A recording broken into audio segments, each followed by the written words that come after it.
മാത്രം. Hallelujah hallelujah hallelujah. നമ്മൾ അല്പസമയം കർത്താവിൻ്റെ നല്ല വചനം നമ്മൾ ചിന്തിക്കാനായിട്ട് നമ്മൾ തുടങ്ങുമ്പോൾ ഫിലിമോൻ്റെ പുസ്തകത്തിൽ നിന്ന് ഇന്ന് ചിന്തയ്ക്കായി വചനമെടുക്കുന്നത്. ഫിലിമോൻ്റെ ദ ലെറ്റർ ടു ഫിലിമോൻ എന്ന് പറഞ്ഞ് ഒരു പുതിയ നിയമ പുസ്തകം, ഒരു പുതിയ നിയമ ലേഖനമുണ്ട്. ഹെബ്രായരുടെ ലേഖനത്തിന് തൊട്ടു മുമ്പായിട്ട് കിടക്കുന്ന ഫിലിമോൻ പൗലോസിൻ്റെ ഒരു നല്ല കൂട്ടുകാരനായിരുന്നു. ഈ ഒരു കൊളോസിയ സഭയിലുണ്ടായിരുന്ന ഒരുപക്ഷെ ഒരു നല്ല ധനവാനായ ഒരു വ്യക്തിയായിരുന്നു. എന്ന് വെച്ചാൽ ഈ ഫിലിമോന് ഒനേസിമസ് എന്ന് പറഞ്ഞൊരു വേലക്കാരനുണ്ടായിരുന്നു. ഈ ഫിലിമോൻ്റെ വേലക്കാരനായ ഒനേസിമസ് ഫിലിമോൻ്റെ അടുത്തുനിന്ന് ഓടിപ്പോയി. വേലക്കാരനായിരുന്നു. അന്നത്തെ കാലത്തെ വേലക്കാരുടെ, ആ കാലഘട്ടങ്ങളിലെ വേലക്കാരുടെ മേൽ പൂർണ്ണ അധികാരം ഈ വേലക്കാരെ വെക്കുന്ന ഈ ധനവാന്മാർക്കുണ്ടായിരുന്നു. അവർ ഉടമസ്ഥരായിരുന്നു, വേലക്കാരുടെ ഓണേഴ്സായിരുന്നു. അവരെ ഓൺ ചെയ്യുന്നവരായിരുന്നു. അപ്പം ഓണർഷിപ്പ് അല്ലെങ്കിൽ ഓണേഴ്സും സ്ലേവ്സ് എന്നുള്ള ആ ഒരു സാഹചര്യമായിരുന്നു. അപ്പം ഈ ഫിലമോൻ്റെ ഉടമസ്ഥനായിരുന്നു, ഒനേസിമസിൻ്റെ ഉടമസ്ഥനായിരുന്നു ഫിലമോൻ. എന്തോ സാഹചര്യത്താൽ, അത് വചനം അവിടെ പറയുന്നില്ല എന്ത് കാരണവശാലാണെന്ന്, പക്ഷെ എന്തോ കാരണത്താൽ ഈ വേലക്കാരനായ ഈ ഒനേസിമസ് ഓടി ഫിലമോൻ്റെ അടുത്തുനിന്ന് ഓടിപ്പോയി കഴിഞ്ഞ് എന്തോ ഭാഗ്യവശാൽ പൗലോസ് അപ്പോസ്തലൻ്റെ കയ്യിൽ വന്ന് പെട്ടു. ഈ ഒനസിമസ് വന്ന് പെട്ടു. പൗലോസിൻ്റെ സ്നേഹിതനായി, പൗലോസിൻ്റെ കൂട്ടുകാരനായി. എങ്ങനെ ഇതായെന്ന് പറഞ്ഞാൽ ഒറ്റ കാരണം മാത്രമേ ഉള്ളൂ. യേശു കർത്താവിൻ്റെ വചനത്താൽ അത്രേ ഈ വേലക്കാരനായ ഒനേസിമസും പൗലോസും കൂടെ കൂട്ടുകാരാകാനായിട്ടൊരു കാരണം. അപ്പം ഈ കർത്താവിനെ അറിഞ്ഞ് കഴിഞ്ഞ് കുറച്ച് നാൾ പൗലോസിൻ്റെ കൂടെ ഈ ഒനേസിമസ് നിന്ന് കഴിഞ്ഞ് പൗലോസ് തിരിച്ചു വിടുക ഒനേസിമസിനെ ഫിലമോൻ്റെ അടുക്കലേക്ക്. അപ്പം അന്നേരം എഴുതുന്ന ഒരു കത്തായത്, ഈ ഒനേസിമസിൻ്റെ കയ്യിൽ കൊടുത്തു വിടുന്ന ഒരു കത്താണ്. പക്ഷേ ഈ കത്തിനകത്ത് ചില കാര്യങ്ങളുണ്ട്, ഈ ലെറ്ററിനകത്ത് കുറച്ച് കാര്യങ്ങളുണ്ട്. അത് നമ്മളെ ഒന്ന് ചിന്തിപ്പിക്കുന്ന ഒരു കാര്യമാണ്.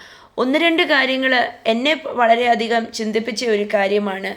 ഈ വേലക്കാരനായ ഒനേസിമസ് അവൻ ഫേസ് ചെയ്ത സാഹചര്യം ഫിലിമോൻ്റെ വീട്ടിനകത്ത് ഒരുപക്ഷെ ഭയങ്കര കഠിനമുള്ളതായിരുന്നായിരിക്കാം, എന്തെങ്കിലും കാരണം ആയിരിക്കാം. പക്ഷെ അവൻ ഓടിപ്പോകുമായിരുന്നു, അവൻ സാഹചര്യത്തിൽ നിന്ന് ഓടിപ്പോകുമായിരുന്നു. ഇന്ന് പലവരും ജീവിതത്തിനകത്തെ പല സാഹചര്യത്തിനകത്തു നിന്നും ഓടിപ്പോകാൻ ശ്രമിച്ചവരും ഓടിക്കൊണ്ടിരിക്കുന്നവരും ഒക്കെ ആയിരിക്കും, അല്ലേ? നമ്മൾ ബൈബിളിനകത്ത് നോക്കിക്കഴിഞ്ഞാൽ ഉൽപ്പത്തി പുസ്തകം തൊട്ട് ഓടിപ്പോയവരെ കാണാൻ നമുക്ക് സാധിക്കും. സാഹചര്യങ്ങൾ നേരിടാൻ കഴിയാഞ്ഞിട്ട് ആദമും ഹവ്വയും ദൈവത്തിൻ്റെ കാലൊച്ച കേട്ടപ്പോൾ, അവർ പാപം ചെയ്തു എന്നവർക്ക് തിരിച്ചറിഞ്ഞപ്പോൾ അവർ മറഞ്ഞുപോയി. അവർ രക്ഷപ്പെടാൻ ശ്രമിച്ചു. ദൈവത്തിനെ ഫേസ് ചെയ്യാതിരിക്കാൻ അവർക്ക് പറ്റില്ലായിരുന്നു. ദൈവത്തിനെ ഫേസ് ചെയ്യാൻ എന്ന് വെച്ചാൽ അവർക്ക് തിരിച്ചറിഞ്ഞു അവരുടെ അകത്ത് പാപമുണ്ട്. അത് കാരണം കുറ്റമില്ലാത്തവനെ അവർക്ക് ഫേസ് ചെയ്യാനായിട്ട് ഭയങ്കര ബുദ്ധിമുട്ടായിരുന്നു. അതാ ദൈവം ചോദിക്കുന്നത്, ആദമേ നീ എവിടെ പോയി? ദൈവത്തിൻ്റെ കാലൊച്ച കേൾക്കുമ്പോഴത്തേക്ക് അവർ ഓടി വന്ന് ദൈവവുമായിട്ട് കൂട്ടായ്മ ആചരിക്കുന്നവരായിരുന്നു. അവരൊരു അപ്പൻ വീട്ടിൽ വരുമ്പോഴത്തേക്ക് അല്ലെങ്കിൽ അമ്മ വീട്ടിൽ വരുമ്പോഴത്തേക്ക് ഓടിച്ചെന്ന് കടന്നു പിടിച്ച് സ്നേഹിക്കുന്ന മക്കളുടെ സ്വഭാവമായിരുന്നു അവരുടെ കയ്യിൽ. പക്ഷെ അവർ പാപം ചെയ്തപ്പോൾ അവർ ഓടിപ്പോയി. അവർക്ക് ആ സാഹചര്യം ഫേസ് ചെയ്യാൻ വയ്യ, അവർക്ക് ദൈവത്തിനെ ഫേസ് ചെയ്യാൻ വയ്യ, അവരോടിപ്പോയി. നമ്മൾ കാണുന്നു, കുറ്റം ചെയ്ത് കഴിഞ്ഞിട്ട് യാക്കോബ് ഇസാവുവിൻ്റെ കയ്യിൽ നിന്ന് ജ്യേഷ്ഠാവകാശം തട്ടിയെടുത്തു. അപ്പൻ്റെ കയ്യിൽ നിന്ന് മൂത്തപുത്രന് കൊടുക്കേണ്ട അനുഗ്രഹങ്ങൾ അപ്പൻ്റെ കയ്യിൽ നിന്ന് തട്ടിയെടുത്ത് കഴിഞ്ഞിട്ട് ഓടിപ്പോകുന്ന ഒരു യാക്കോബിനെ നമ്മൾ കാണുന്നു. പേടിച്ച് വിറച്ച് ഓടിപ്പോകുന്ന ഒരു യാക്കോബ്. അതുപോലെ ഈ യാക്കോബ് തന്നെ എത്ര മാറിയിട്ടും, എത്ര 10-21 വർഷങ്ങൾ കഴിഞ്ഞിട്ടും ലാബാനെ ഇനിയും ഫേസ് ചെയ്യാൻ വയ്യാത്തത് കാരണം ഒരു രാത്രിയിൽ ലാബാനോട് പറയാതെ വീണ്ടും അത് റിപ്പീറ്റ് ചെയ്തല്ലേ, തൻ്റെ ഭാര്യമാരെയും മക്കളെയും തനിക്കുണ്ടായിരുന്നതിനെ എല്ലാം പെറുക്കിയെടുത്തുകൊണ്ട് ലാബാനോട് ഞാൻ പോകുവാന്ന് പോലും പറയാതെ ഇറങ്ങിപ്പോകുന്ന ഒരു യാക്കോബിനെ നമ്മൾ കാണുന്നു. സ്തോത്രം.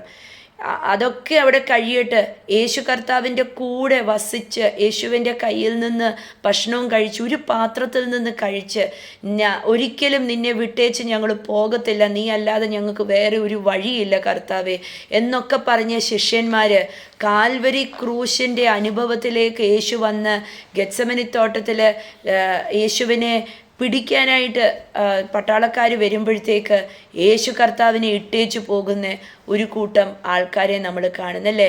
യേശുവിൻ്റെ മാറോട് ചേർന്നിരുന്നവരും ഒരുമിച്ച് ഭക്ഷിച്ചവരും ഒക്കെ. അതിനകത്ത് അവശേഷിച്ചത് യോഹന്നാൻ മാത്രമേ ഉള്ളൂ ആ ക്രൂശ് വരെ നിന്നത്. പിന്നെ യേശുവിൻ്റെ കൂടെ നടന്ന യേശുവിൻ്റെ അമ്മയും സഹോദരിമാരും ഒക്കെ ഉള്ളായിരുന്നു. ബാക്കി എല്ലാവരും യേശുവിനെ ഇട്ടേച്ചു പോയി. സ്തോത്രം. നമ്മൾ ജീവിതത്തിനകത്ത് നോക്കിയാലും പ്രതിസന്ധികൾ വരുമ്പം എത്രയോ ഇടത്ത് നമ്മൾ കേൾക്കുന്നല്ലേ, പ്രതിസന്ധി വരുമ്പം ഭാര്യയെ ഭർത്താവ് ഇട്ടേച്ചു പോകുന്നു, അല്ലെങ്കിൽ ഭർത്താവിനെ ഭാര്യ ഇട്ടേച്ചു പോകുന്നു. ഭർത്താവിന് ചിലപ്പം രോഗം വരുമ്പോഴായിരിക്കും ഭാര്യ പറയുന്നത് എനിക്ക് ഈ മനുഷ്യനെ ഒന്നും നോക്കാൻ പറ്റത്തില്ല, ഇയാൾ ഇത്രയും നാളൊന്നും എന്നെ നോക്കിയില്ല, ഞാൻ നോക്കത്തില്ലെന്ന് പറഞ്ഞ് ഇട്ടേച്ചു പോകുന്നത് അല്ലേ. അപ്പനമ്മമാരെ മക്കൾ ഇട്ടേച്ചു പോകുന്നു, മക്കളെ അപ്പനമ്മമാരിട്ടേച്ചു പോകുന്നു. ഇന്ന് ബന്ധങ്ങളൊന്നും ഒരു കാര്യവുമില്ല. അതിൻ്റെ നടുവിൽ ഈ ഫിലമോന് എഴുതിയ ലേഖനം ഭയങ്കര പ്രാധാന്യമുള്ളതാണ്. ഒനേസിമസ് എന്തോ പ്രശ്നം വന്നിട്ട് തൻ്റെ ഉടമസ്ഥൻ്റെ അടുത്തു നിന്ന് ഓടിപ്പോയിട്ട് പക്ഷേ എന്തോ ഭയങ്കര ഭാഗ്യം, ദൈവം ഒനേസിമസിനെ കണ്ടതുകൊണ്ട് ഒനേസിമസ് വന്നു വീണത് പൗലോസിൻ്റെ കയ്യിൽ വന്ന് വീണ് കഴിഞ്ഞ് പൗലോസിൽ നിന്ന് യേശുക്രിസ്തുവിൻ്റെ സ്നേഹം തിരിച്ചറിഞ്ഞു. യേശുവിൻ്റെ സ്നേഹം ഒനേസിമസിനെ സ്പർശിച്ചു കഴിഞ്ഞപ്പോൾ ഒനേസിമസ് ആളുമാറി യേശുവിനെ അറിഞ്ഞപ്പം പൗലോസ് എഴുതുന്ന ഒരു വാക്യമുണ്ട് ഇതിനകത്ത്. ഫിലിമോൻ്റെ ലേഖനം അതിൻ്റെ 11-ാം തിരുവചനം. ഒനേസിമസ് hasn't been of much use to you in the past, but now he is very useful to both of us. എന്ന് വായിച്ചേ. അവൻ മുമ്പേ നിനക്ക് പ്രയോജനമില്ലാത്തവനായിരുന്നു, ഇപ്പോൾ നിനക്കും എനിക്കും നല്ല പ്രയോജനം. കണ്ടോ, നിനക്കും എനിക്കും നല്ല പ്രയോജനമുള്ളവനായി. Hallelujah.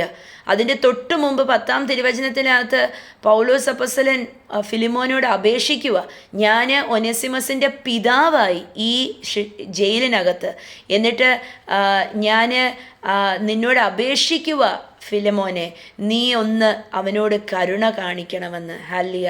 I am appealing to you to show kindness to my child ഒനേസിമസ്.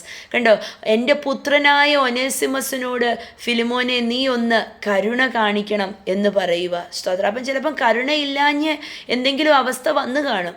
എത്രയും നാൾ ഞാൻ കഷ്ടപ്പെട്ട് ഞാൻ ജോലി ചെയ്ത് ഞാൻ ഈ വീട്ടിൽ, എന്നിട്ടും എന്നോടൊരു സ്നേഹം കാണിക്കുന്നില്ല എന്നുള്ളൊരു ചിന്ത വന്നു കാണും ഒനേസിമസിനകത്ത്. അത് കാരണമായിരിക്കും ഓടിപ്പോയി അവൻ്റെ ഭാഗ്യത്താൽ അവന് പൗലോസിൻ്റെ കയ്യിൽ വന്ന് പെട്ടപ്പോൾ പൗലോസ് ഹല്ലേലൂയ വിശ്വാസത്താൽ ഈ ഒനേസിമസിൻ്റെ ആത്മീയ പിതാവായി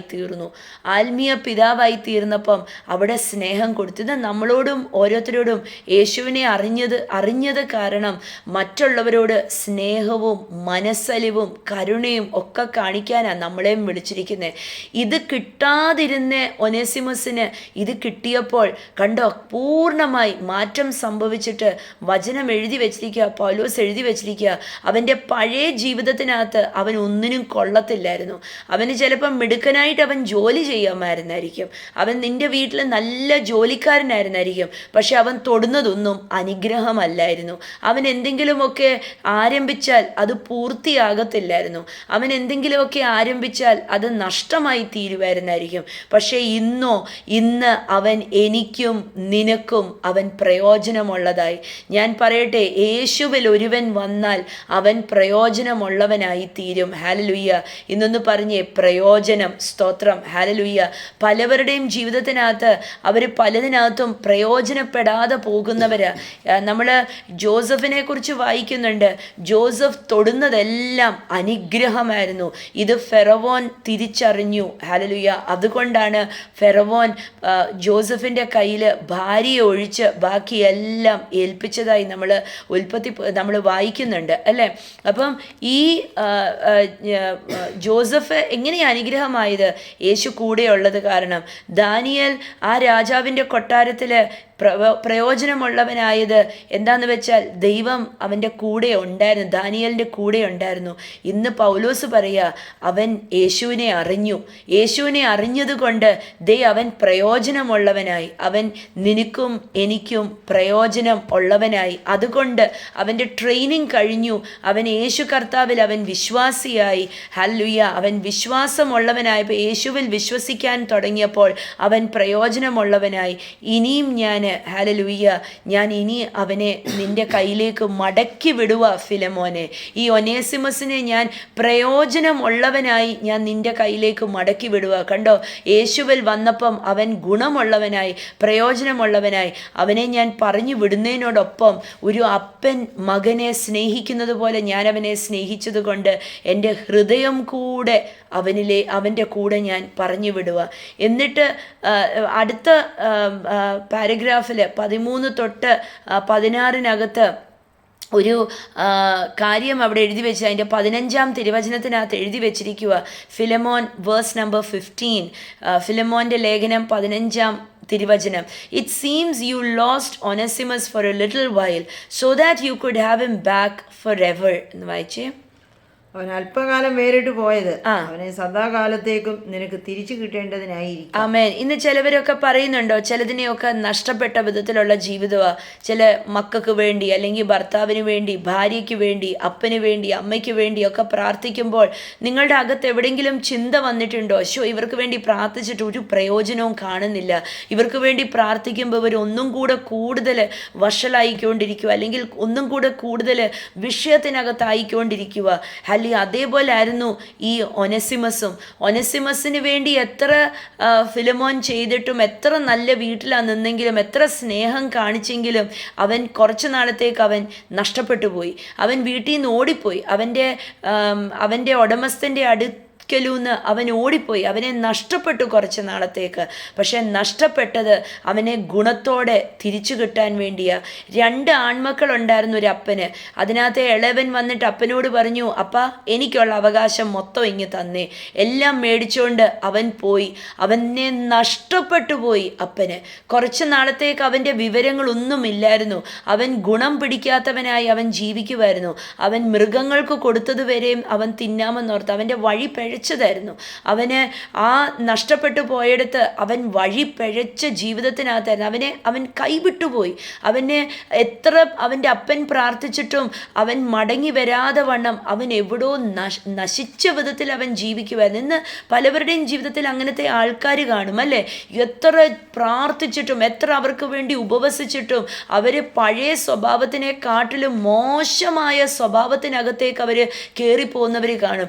ഇത്രയും നാളും ചിലപ്പം കള്ളം പറച്ചിലേ ഉള്ളായിരുന്നു, അല്ലെങ്കിൽ ചിലപ്പോൾ ഇത്രയും നാളും എന്തേലും കുറ്റം പറച്ചിലേ കാണത്തുള്ളായിരുന്നു, അല്ലെങ്കിൽ ഇത്രയും നാളും പുകവലി മാത്രമേ കാണത്തുള്ളായിരുന്നു. പക്ഷേ ഇപ്പം അതിലും വഷളായി. ചിലപ്പം കള്ളുകുടിയായിരിക്കും, അല്ലെങ്കിൽ ചിലപ്പം വഴക്കുണ്ടാക്കുന്നതായിരിക്കും, ചിലപ്പം പാതിരാത്രി വരെയും ഇരുന്ന് വീഡിയോ ഗെയിംസ് കാണുന്നതായിരിക്കും, എന്തെങ്കിലുമൊക്കെ പണം ചെലവാക്കുന്നതായിരിക്കും.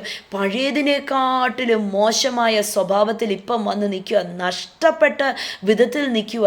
പക്ഷേ അപ്പോസ്തലൻ പറയുക, കുറച്ചു നാളത്തേക്ക് നിനക്ക് ഒനേസിമസിനെ നഷ്ടപ്പെട്ടത് നിനക്ക് എന്നേക്കുമായി അവനെ മടക്കി കിട്ടാൻ വേണ്ടിയായിരുന്നു. അവൻ്റെ ആത്മാവും കൂടെ രക്ഷപ്പെട്ടിട്ട് നിനക്ക് കിട്ടാൻ വേണ്ടിയായിരുന്നു. ആ മകനെ അപ്പന് നഷ്ടപ്പെട്ട് അവൻ പോയ വഴിയിൽ അവൻ വളരെ മോശമായ മ്ലേച്ഛത പിടിച്ച ജീവിതമായിരുന്നു. പക്ഷേ ആ നഷ്ടപ്പെടലിനകത്ത് അവൻ്റെ അകത്തൊരു മാനസാന്തരം സംഭവിച്ചു. അവൻ പറഞ്ഞു, പറഞ്ഞു, അവന് തിരിച്ചറിഞ്ഞു, അവന് കുറ്റബോധമുണ്ടായി, അവന് മാനസാന്തരമുണ്ടായി. അവൻ പറഞ്ഞു, സ്വർഗമേ, സ്വർഗത്തിനോടും എൻ്റെ അപ്പനോടും ഒക്കെ ഞാൻ പാപം ചെയ്തു, എനിക്കൊന്ന് മടങ്ങിപ്പോകണം, എനിക്ക് എൻ്റെ അപ്പൻ്റെ അടുക്കലേക്കൊന്ന് മടങ്ങിപ്പോയാൽ മതി. ഹല്ലേലൂയ. ഞാൻ മടങ്ങി വരുമ്പോൾ ഞാൻ മാപ്പ് ചോദിക്കാം, ഞാൻ കാലെ പിടിക്കാം, ഞാൻ കെട്ടിപ്പിടിക്കാം. അവൻ ഒരുപാട് ചിന്തിച്ചു. എന്നിട്ട് അവൻ മടങ്ങി വരുന്നത് അവന് വേണ്ടി കാത്തുനിന്ന് പ്രാർത്ഥിക്കുന്ന ഒരു അപ്പനുണ്ടായിരുന്നു. ഞാൻ ഉറപ്പായിട്ടും പറയാം, അവൻ്റെ അപ്പൻ വെറുതെ കാത്തു നിൽക്കുവല്ലായിരുന്നു. ഇടപെടാതെ ആ അപ്പനെ അറിയുന്ന വണ്ണം സ്വർഗത്തിനോട് പ്രാർത്ഥിക്കുമായിരുന്നു. എന്ന് ആരെങ്കിലും പറയുന്നുണ്ടോ, ഇനി എനിക്ക് അറിയത്തില്ല എങ്ങനെ പ്രാർത്ഥിക്കണമെന്ന്, ഇനി എനിക്ക് അറിയത്തില്ല ഏത് വാക്ക് ഉപയോഗിക്കണമെന്ന്? ഇന്ന് ആരെങ്കിലും പറയുന്നുണ്ടോ, ഞാൻ ഉപവസിച്ചു മടുത്തു സഹോദരി, ആ ഭർത്താവിന് വേണ്ടി, അല്ലെങ്കിൽ ആ മക്കൾക്ക് വേണ്ടി, അല്ലെങ്കിൽ ആ അപ്പനമ്മയ്ക്ക് വേണ്ടി, അല്ലെങ്കിൽ അമ്മായച്ചനും അമ്മായിയമ്മയ്ക്കും വേണ്ടി ഞാൻ മടുത്തു സഹോദരി, ഇനി എനിക്ക് വയ്യ, ഇനി എനിക്ക് അറിയില്ല എങ്ങനെയാ പ്രാർത്ഥിക്കേണ്ടതെന്ന്? ഞാൻ പറയട്ടെ, സ്വർഗം ഒരു യു ടേൺ ഉണ്ടാക്കിയിട്ടുണ്ട്. ഹല്ലേലൂയ. അധികം താമസിക്കാതെ ഒരു യു ടേൺ നിങ്ങൾ കാണും. ആ യു ടേൺ എടുത്ത് നിങ്ങൾ ആർക്ക് വേണ്ടിയാണോ പ്രാർത്ഥിക്കുന്നത്, അവരാ യു ടേൺ എടുത്ത് അവർ മടങ്ങി വരും. അവർ നഷ്ടപ്പെട്ടു പോകത്തില്ല, അവർ നശിച്ചു പോകത്തില്ല. അവർക്ക് വേണ്ടി ഒരാളെങ്കിലും പ്രാർത്ഥിക്കാനുണ്ടോ, അവരൊരിക്കലും നശിച്ചു പോകത്തില്ല. ഈ ഒനേസിമസ് ഫിലിമോൻ്റെ അടുക്കൽ നിന്ന് ഓടിപ്പോയപ്പം അവൻ നിൽക്കുന്ന കാലഘട്ടത്തിൽ അവനെ ശിക്ഷിക്കുക വേണ്ടത്. പക്ഷേ അവൻ്റെ ഭാഗ്യം, അവൻ വന്ന് വീണത് പൗലോസിൻ്റെ കയ്യിലായത് കാരണം പൗലോസ് അവന് വേണ്ടി ഇടിവിൽ നിന്ന് പ്രാർത്ഥിച്ചു.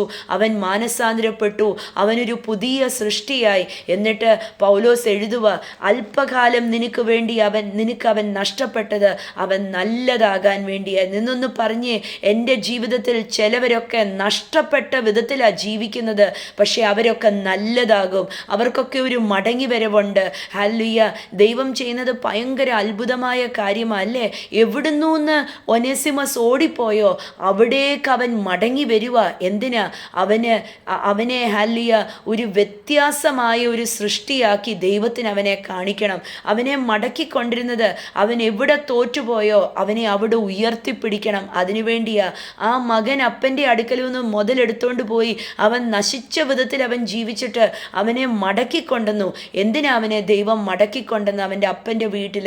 എന്തിനാന്ന് വെച്ചാൽ അവനെ ഒരുപക്ഷെ അവൻ ചെറുതിലെ തൊട്ടേ അവന് ഒരിച്ചിരി കിറിവുള്ളവനായിരുന്നായിരിക്കും, ഒരിച്ചിരി സാധാരണയിൽ കാട്ടിലും വ്യത്യസ്തമായി ഒരു അപ്പൻ നോക്കിയിട്ട് പറയും, എൻ്റെ മൂത്ത മോൻ നല്ല സ്വഭാവമാണല്ലോ, പക്ഷേ ഇവനെ എനിക്ക് മനസ്സിലാവുന്നില്ല എന്നുള്ള മകനായിരുന്നായിരിക്കും. അവനെ അവിടെ മടക്കി കൊണ്ടുവന്നിട്ട് വേണം അവനെ കാണിക്കാൻ, നീ തോറ്റുപോയെടുത്ത് തന്നെ നീ ഒരു ജയാളിയാ. ഹല്ലേലൂയ. ഇന്ന് നിങ്ങളുടെ ജീവിതത്തിനകത്ത് ആരെങ്കിലും ഉണ്ടോ നിങ്ങൾ എത്ര പ്രാർത്ഥിച്ചിട്ടും നേരെയാവാത്തത്? അവരെങ്ങും ഓടിപ്പോകത്തില്ല. അവർ നിൽക്കുന്നിടത്ത് തന്നെ അവരെ ദൈവം ഒരു മാനപാത്രമാക്കി തീർക്കും, അവരെ നല്ലവരാക്കി തീർക്കും, അവരെ കൊള്ളുന്നവരാക്കി തീർക്കും. മറ്റുള്ളവർ പറയും, ആശ്ചര്യപ്പെട്ടിട്ട് അവർ പറയും, എന്തൊരു മാറ്റമായി ഇത് സംഭവിച്ചത്. ഉറപ്പായിട്ട് ഞാൻ പറയാം, ഇശാവിൻ്റെ അടുക്കിലേക്ക് യാക്കോബ് തിരിച്ചു വന്നപ്പം ഇശാവിനെ അതിശയിപ്പിച്ച ഒരു കാര്യമുണ്ടായിരുന്നായിരിക്കും. യാക്കോബ് പറയുന്ന ഒരു കാര്യം, എൻ്റെ ഗുരു എന്ന് വിളിക്കുന്നേ അല്ലേ? മൂത്ത ചേട്ടനെ എവിടെ പറ്റിച്ചേച്ച് ഓടിപ്പോയോ അവിടെ വന്നിട്ട് സ്നേഹത്തോടെ ബഹുമാനത്തോടെ അടിയനിതാ എന്ന് പറഞ്ഞ് നിൽക്കുന്ന ഒരു യാക്കോബിനെ കണ്ടപ്പം ഇശാവിൻ്റെ കണ്ണ് തള്ളിക്കാണും. ഇശാവ് ഓർത്ത് കാണും, ഇതെന്തൊരു മാറ്റമെന്ന്. ഹല്ലേലൂയ. അതേപോലൊരു മാറ്റം വന്ന് ഒരു ഒനേസിമസിനെ മടക്കി വിടുക പൗലോസ്. അല്ലേ? ഇന്ന് ഈ വചനം കേൾക്കുന്ന ഓരോരുത്തരും പറയണം, എൻ്റെ ജീവിതത്തിൽ ചിലവരുണ്ട്, അവരുടെ മാറ്റങ്ങൾ ഞാൻ ഈ നാളുകളിൽ കാണും. ഫിലെമോൻ അതിശയിച്ചു കാണും ഒനേസിമസ് തിരിച്ചു വന്നപ്പം. എന്നിട്ട് പൗലോസ് പറയുക, അല്പകാലം നിനക്ക് ഒനേസിമസ് നഷ്ടപ്പെട്ടു പോയത് അവനെ നിനക്ക് എന്നേക്കുമായി മടങ്ങി കിട്ടാൻ വേണ്ടിയായിരുന്നു. എന്നിട്ട് 16-ാം തിരുവചനത്തിനകത്ത് പറയുക, ഒരു വാക്യം കിടപ്പുണ്ട്, now he will mean much more to you both as a man and as a brother in the Lord. അവൻ ഒന്ന് വായിച്ച് 16.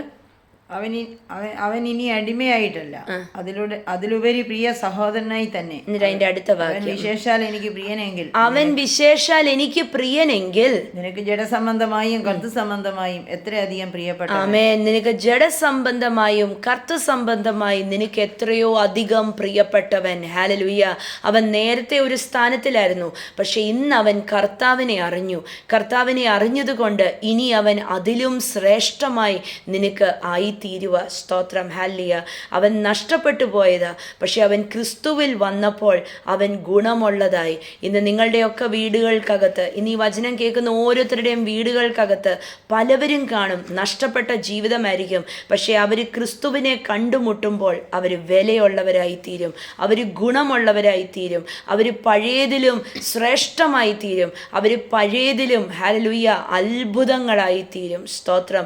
ഗുണമുള്ളവരായി തീരും. അവരുടെ അകത്ത് കിടക്കുന്ന ആ ഗുണവിശേഷങ്ങളെല്ലാം പുറത്തു വരും. ഇന്ന് നിങ്ങൾക്ക് ആരെങ്കിലും ഒക്കെ അറിയാമോ ഹല്ലേലൂയ ഈ നഷ്ടപ്പെട്ടു പോയ ജീവിതത്തിനകത്തൂടെ ജീവിക്കുന്നേ? ഒന്ന് സ്വർഗത്തിനോട് ഒന്ന് അവരെയൊക്കെ ഒന്ന് ഉയർത്തിക്കേ. ഒന്ന് കരങ്ങൾ ഉയർത്തുമ്പോൾ ആ വ്യക്തികളെ ഒന്ന് ഉയർത്തിപ്പിടിച്ചേ, സ്വർഗത്തിലേക്കൊന്ന് ഉയർത്തിപ്പിടിച്ചേ. ചിലപ്പോൾ നിങ്ങളുടെ വീടിനകത്തായിരിക്കത്തില്ല, നിങ്ങൾക്ക് പരിചയമുള്ളവർ കാണും. ആരെങ്കിലും നിങ്ങളോട് പറഞ്ഞു കാണും, ഒന്ന് പ്രാർത്ഥിക്കണമേ, അവർക്ക് വേണ്ടി ഒന്ന് പ്രാർത്ഥിക്കണമെന്ന് പറഞ്ഞു കാണും. ചിലപ്പോൾ നിങ്ങളുടെ അയൽവക്കത്തൊരു വീട് കാണും, അവിടെ കള്ളും കുടിച്ച് തോന്നിയ വിധത്തിൽ ജീവിക്കുന്ന ആരെങ്കിലും കാണും. അത് കേട്ടും കണ്ടും നിങ്ങൾക്ക് മനസ്സിൽ സങ്കടം വന്നു കാണും. ഒന്ന് അവരെ ഒന്ന് ഉയർത്തിപ്പിടിച്ചേ, ആരെങ്കിലും ആകട്ടെ അവരെ ഒന്ന് ഉയർത്തിപ്പിടിച്ചേ.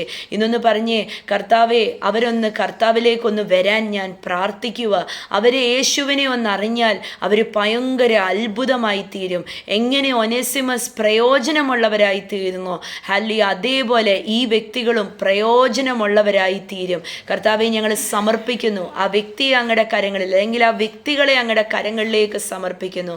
ഇന്ന് യേശു അവരെ എടുത്ത് പ്രയോജനമുള്ളവരായി തീരുവാൻ വേണ്ടിയുള്ള പാതകളിൽ അവരെ ആക്കി നിർത്തുന്നതിനെ ഓർത്ത് സ്തോത്രം ചെയ്യുന്നു. ചിലതൊക്കെ അവരുടെ ജീവിതത്തിൽ സംഭവിച്ചാൽ അതിനകത്ത് കയറി നേരെയാക്കാൻ നിൽക്കേണ്ട, കർത്താവ് അത് നേരെയാക്കിക്കോളും. അവരെ നേരെയാക്കാനായിട്ടുള്ള വഴിയിലൂടെ അവരെ കടത്തിവിടുക. ഹല്ലേലൂയ.